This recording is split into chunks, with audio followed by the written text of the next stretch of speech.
Na vua ko mot dong tai de thach tuk voi phuong te kai duok cho la de dua 20 can siu quan su qua fap veo dan sach muc tu tan song.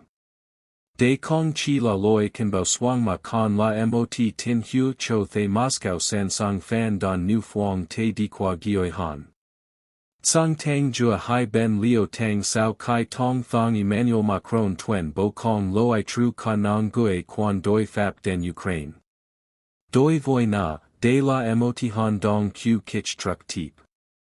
Nai sao tuen bo nai, dien Kremlin de kan bao rang nu phuong te dua quan veo Ukraine, ho se tiro ton muc tu hop fap.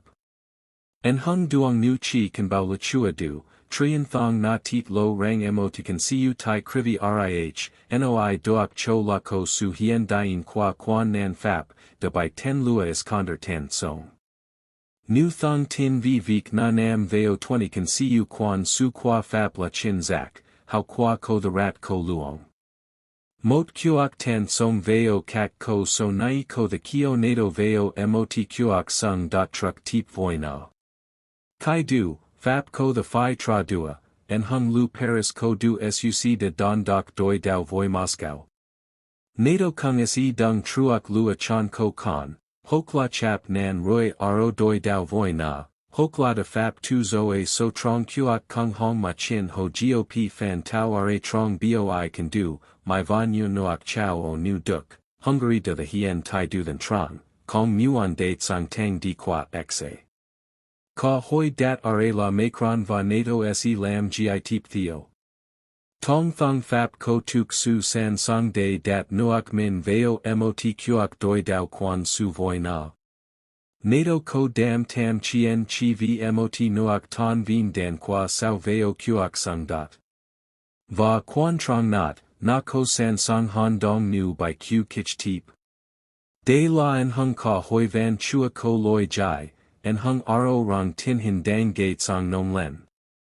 Nu kong ko ben naun wong bo, the gioi ko the dang tien gon han den mot kuok chien noi him not trong nu thap ky qua. Russia targets 20 French military bases, a direct warning to Macron and NATO. Russia has reportedly added 20 French military bases to its strike list, sending a strong message to the West. This move comes after French President Emmanuel Macron made a bold statement. He did not rule out the possibility of sending French troops to Ukraine. For Moscow, this is a direct provocation, and the Kremlin has responded with a clear warning: any Western military presence in Ukraine will be considered a legitimate target. But now, it seems Russia is going beyond words. According to reports, a base in Kryvyi Rih, believed to house French personnel, has already been hit by an Iskander missile. If Russia is indeed targeting these 20 French bases, the consequences could be severe. A direct attack on French military facilities could trigger a NATO response, potentially leading to an escalated conflict. In such a scenario, France might be forced to retaliate, but is Paris truly prepared for a military confrontation with Moscow?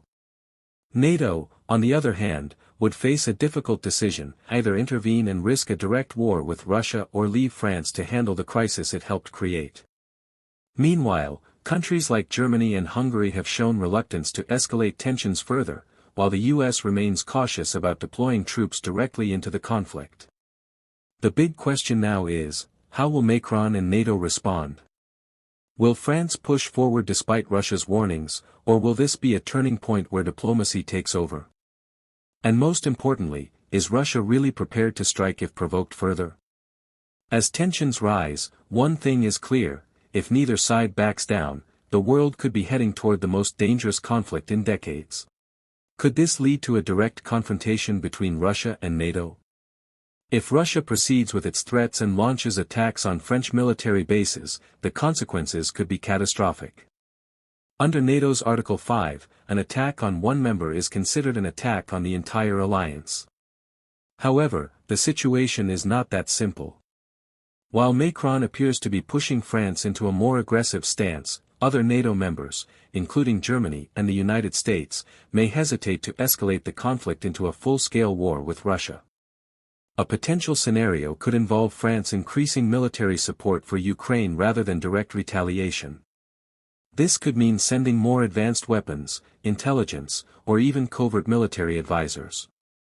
On the other hand, if France does choose to respond militarily, it risks dragging NATO into an unpredictable and highly dangerous conflict with a nuclear-armed Russia.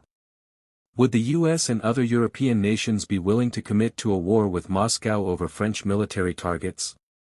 The answer remains uncertain. Meanwhile, Russia's strategy seems clear, deterring Western intervention by making the cost of escalation unacceptably high. By targeting these military bases, Moscow is signaling that it has drawn a red line. If crossed, the consequences will be severe. Whether this will push Macron to reconsider his stance or further escalate tensions is yet to be seen. The world watches as the crisis unfolds. As tensions between Russia and the West reach new heights, the world is left watching anxiously. Could this be the start of a direct confrontation between nuclear powers? Or will diplomacy manage to pull both sides back from the brink of disaster? The next moves by Russia, France, and NATO will determine the course of history. What do you think? Is this just another round of political posturing, or are we witnessing the first steps toward a much larger conflict? Let us know your thoughts in the comments below.